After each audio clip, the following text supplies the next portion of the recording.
The sky burned red over Eastern Europe.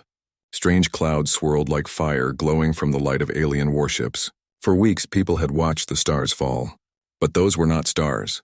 They were the ships of the Jar Dominion, an alien empire that had conquered 100 worlds. Earth's armies tried to fight. Missiles, drones, and jets filled the air. But the aliens' shields were too strong. In days, the great cities of the world were gone. New York, Tokyo, Moscow all turned to ash. The aliens thought Earth would surrender. They were wrong. Far under the fields of Ukraine, in old steel bunkers left from the world wars, a secret force was waiting. Hundreds of tanks, old models from long ago, were hidden underground. But these were no normal tanks anymore. For years, Earth's engineers had been rebuilding them, turning them into machines beyond imagination. They called them the Iron Phalanx. Each tank had armor made from a new metal mix, stronger than diamond, lighter than steel. Their cannons were powered by railguns, firing rounds faster than sound.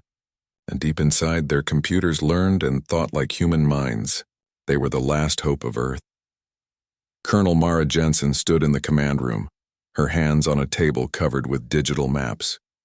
She was tall, calm, with silver hair tied tight behind her head. Her voice was steady, but her eyes were full of fire. "Status?" she asked.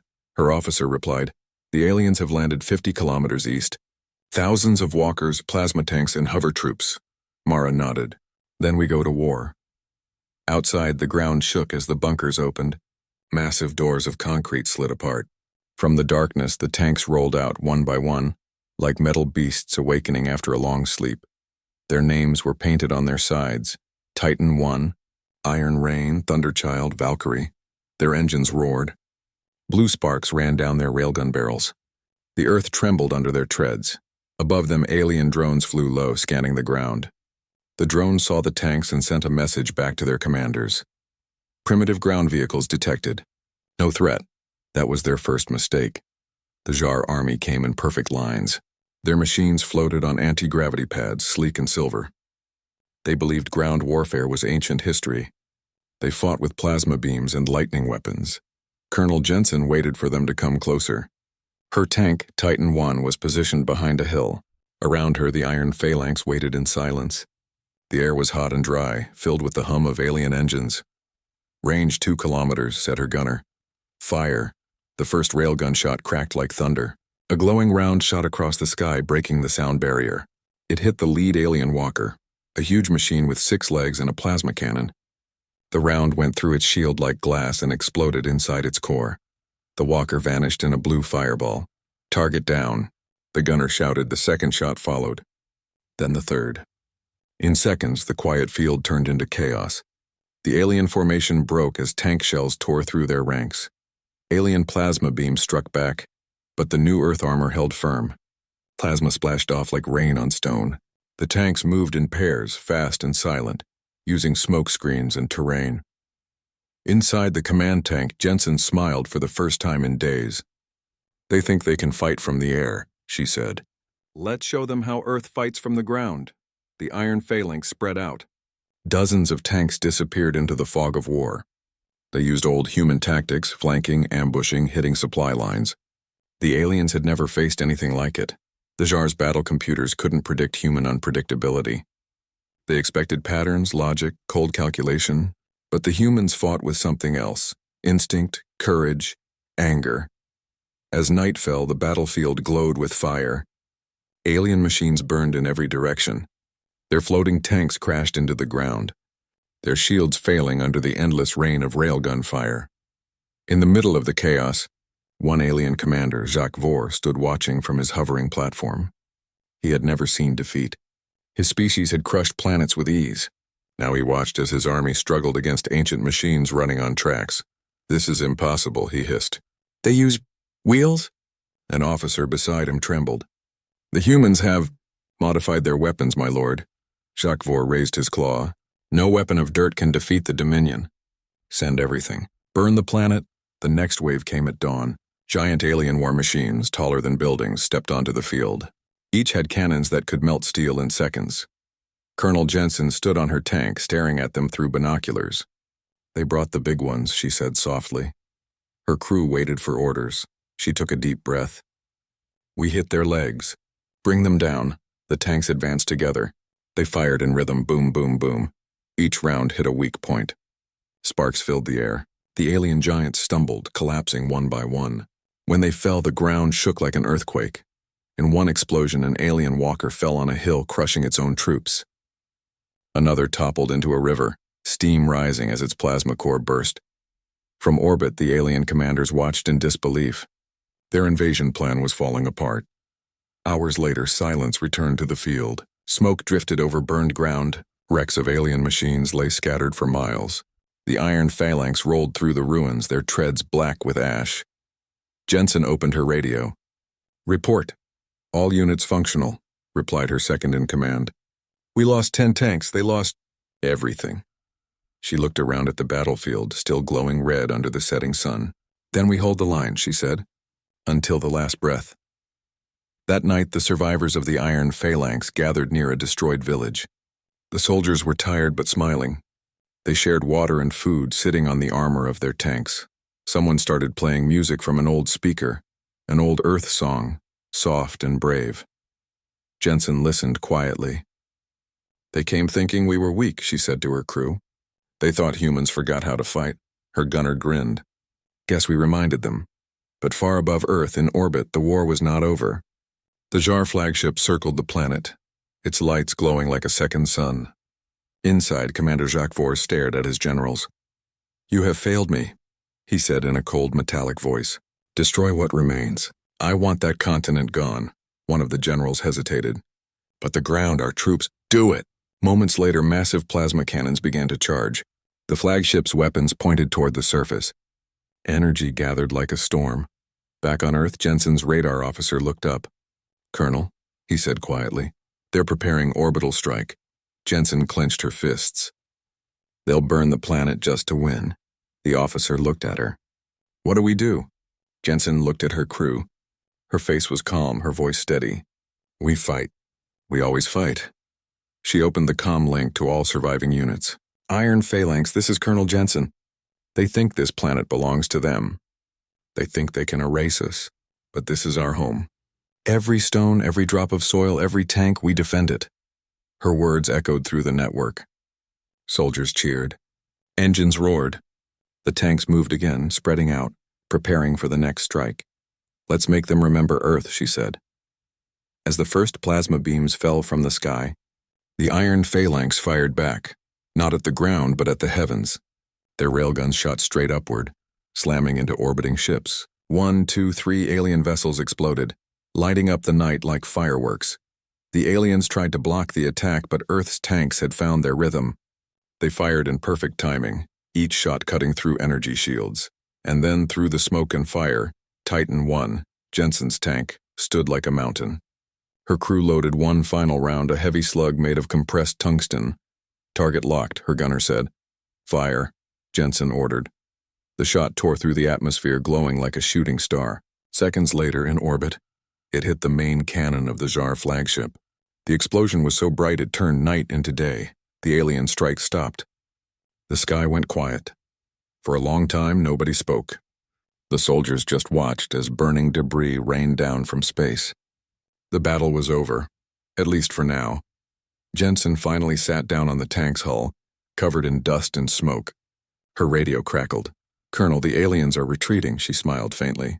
"Good. Let them tell the galaxy what they found here." She picked up the radio again, switched to an open channel, and spoke one last line, her voice echoing across the ruined world. "Tell your commander this. Earth doesn't surrender. We reload." The next morning, sunlight broke through the clouds. The tanks stood silent on the smoking fields like sleeping giants waiting for the next battle. The iron phalanx had done the impossible. They had stopped the alien army. But everyone knew this was only the beginning. Far above, more ships were already on their way. The morning after the great battle was quiet.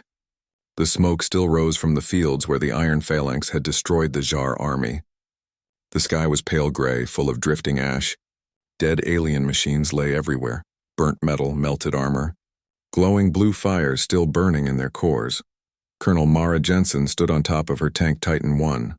Her uniform was torn, her face covered with soot. But she was alive, and so was her crew. Around her, other tanks were gathering, engines rumbling softly in the cold air. Her radio crackled. "Colonel," said a voice, "the aliens have pulled back to orbit. But scanners show more ships coming. Hundreds, maybe thousands." Mara nodded slowly. "They'll come again. They won't make the same mistake twice." Her second-in-command, Captain Rafi, climbed onto the tank beside her. "We can't fight from the ground if they attack from the sky," he said. "We'll be wiped out." Jensen looked up at the clouds where the alien fleet hid beyond sight. "Then we don't stay on the ground," she said. "We take the fight to them." The plan: the remaining soldiers and engineers met in a hidden underground base deep under the Carpathian Mountains. The base had been built during the Cold War and forgotten, but now it became humanity's last fortress. There, the scientists revealed something they had kept secret even from the military: Project Goliath. When the war had begun, Earth's best minds started designing a new kind of tank, so large, so powerful it could fight on land or in low orbit. But the project had been incomplete. Now, with the aliens returning, it was the only hope left. Inside the giant hangar, the unfinished machines stood like mountains. Each Goliath tank was the size of a small building, hundreds of tons of armor, massive rail cannons, and engines that could lift it off the ground for short bursts of flight. Dr. Hannah Lee, the chief engineer, walked beside Colonel Jensen. "We were building these for defense," she said. "But they were never tested." Jensen smiled faintly. "Then we test them now." The second invasion days passed. In orbit, the Tsar fleet gathered again. Their commander, Jacques Vore, had survived the last battle and was furious. He had lost an entire army to ancient ground vehicles. He would not fail again. His new fleet was armed with heavy plasma lances, orbital cannons, and thousands of drone fighters. He opened a channel to his soldiers. "This planet will burn," he growled. "Leave nothing standing. The humans will learn what it means to defy the Dominion." The alien ships began to descend through the clouds, glowing like falling meteors. On Earth, alarms rang through the underground base. Engineers rushed to power up the Goliaths. Engines online. Railguns charged. Armor shields active. Jensen climbed into the cockpit of Goliath 1-1, codenamed Earthbreaker.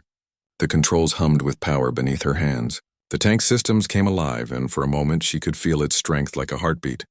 "Everyone ready?" she said into her comm. One by one, the voices of her soldiers replied, "Thunderchild ready. Valkyrie ready. Iron Rain ready." And then Jensen gave the order. "Phalanx Division, roll out." The battle for the sky, the ground split open as the massive steel doors of the mountain base lifted. The Goliaths rose one by one, shaking the ground as they climbed out into the sunlight. Each was taller than a 10-story building, with twin cannons glowing bright blue. Their treads crushed the rocks beneath them. They were slow but unstoppable, walking fortresses of steel. Above, alien ships opened fire. Plasma beams rained down like lightning. The mountains exploded around them, but the Goliath's shields held. Sparks danced across their armor, and they kept moving forward. "Return fire," Jensen shouted. The Goliaths fired as one. Their railguns lit the sky with thunder. Each shot ripped through the air faster than sound, hitting the alien ships as they hovered low to strike. The first alien cruiser exploded instantly, breaking apart in a storm of blue fire. Another ship tried to dodge, but Thunderchild's cannon caught it midair, splitting it in two. The humans cheered. For the first time, the aliens were retreating upward, back into the clouds. Jensen's eyes narrowed. "Follow them." "Follow? Into the sky?" her gunner asked, shocked. "Yes," she said. "They took our cities. Let's take their fleet." The rise of Earth, the Goliath's engines roared, and one by one they began to lift off the ground. Flames burst from their sides as fusion drives powered up. Slowly, impossibly, the tanks rose through the air, giant machines flying toward the stars. From the ground, soldiers watched and shouted in awe. "They're flying. The tanks are flying!" As they climbed higher, clouds swirled around them. Lightning flashed across their armor. Above the atmosphere, the alien fleet waited, filling the darkness like a storm of light. Jensen opened her comm again. "Iron Phalanx, we've made it this far. Let's finish it." The tanks locked onto targets. "Fire!" Dozens of glowing rail slugs streaked through space, striking the alien warships. Explosions lit up the black sky. The Goliaths moved like predators, rolling forward on invisible treads of flame. Alien drones swarmed around them, firing plasma bolts, but human gunners shot them down with rapid cannons. Every explosion was like a star being born. The flagship Jacques Vore watched from the command bridge of his flagship as his fleet was torn apart. His voice was full of rage. Impossible! How can they fight in space? How can machines of the ground reach the stars? A soldier replied weakly, "Their weapons, they use kinetic force. Our shields cannot stop it," Jacques Vore roared. "Then I will stop them myself." He turned his ship toward Earth, its main cannon glowing bright red. Jensen's radar beeped. "The flagship is charging a super weapon," her officer said. "Target it," Jensen ordered. Her gunner hesitated. "We're out of rail slugs, Colonel. Only one left." "One's enough." The flagship fired first. A giant beam of plasma shot toward Earth, tearing through the sky. But before it could strike the planet, Earthbreaker fired its final round. The tungsten shell shot across space like a comet. It hit the flagship's cannon dead center. The explosion was blinding. Fire and metal filled the void. The ship broke apart in silence, scattering across orbit like falling stars. Jensen watched, eyes wide. "Direct hit," her gunner whispered. Cheers erupted across all channels. The human fleet, if it could be called that, had destroyed the alien command ship. The price of victory, but the victory came with a cost. Earthbreaker systems were failing. Warning lights flashed across the cockpit. "Engines down," said the mechanic. "We're losing power." "Try to stabilize," Jensen said. The tank shook violently. Panels burst into flame. "We can't hold," her crew shouted. Jensen looked at the burning controls, then at the stars outside. "If we fall with honor." The massive tank began to descend toward Earth, its engines dying. Flames surrounded it as it entered the atmosphere. "Colonel, eject," Captain Raffi called over comms. "Negative," she replied calmly. "Someone has to guide her home." Her voice was steady, even as everything around her burned. The return on the ground, people saw a fireball streaking across the sky. It wasn't an alien weapon. It was Earthbreaker, falling through the clouds like a shooting star. The tank crashed into the same battlefield where the first fight had begun. Dust rose for miles. When the smoke cleared, Earthbreaker was half buried in the earth, its armor cracked but its core still glowing. Search teams arrived hours later. They found Jensen alive, sitting in the cockpit watching the sunrise. "Colonel," a soldier shouted, helping her out. "You did it! The aliens are gone!" She looked up at the bright sky where no enemy ships remained. "No," she said softly. "We did it." The message later that day, the global communication network came back online. The leaders of Earth gathered through broken screens, their voices full of hope. Across the planet, people began rebuilding, cleaning the ruins and collecting the remains of alien technology. Humanity had survived, and now they had the tools to go beyond survival. Jensen was invited to speak to the world. She stood before a live broadcast camera, her uniform still scorched from battle. "This is Colonel Mara Jensen of the Iron Phalanx," she said. "The Jar Dominion has been defeated. Earth stands free once again. But remember, this victory was not only about machines or weapons. It was about what makes us human." She paused, her eyes steady. "When they came, they saw us as weak. They saw us as small. But they forgot humans never stop fighting. We adapt, we rise, and we never surrender." Then she smiled slightly. "If they ever return, tell them this. Earth reloads." Epilogue. A new dawn years later, the ruins of war became monuments. Children played around old tank tracks turned to stone. The Iron Phalanx became legend, a story told to remind people of courage and unity. In orbit, new ships were being built. Human ships, made with both Earth metal and captured alien technology. On their hulls, one symbol was painted, a tank tread over a rising sun. Humanity was no longer trapped on one planet. They had learned the secrets of the stars, and at the heart of every ship, in every AI core was the same code name, Phalanx Protocol, in honor of the warriors who had saved their world. As the first human fleet prepared to leave Earth for the stars, a voice recording played on every ship. Colonel Jensen's last message from Earthbreaker. "The ground is ours. The stars are next.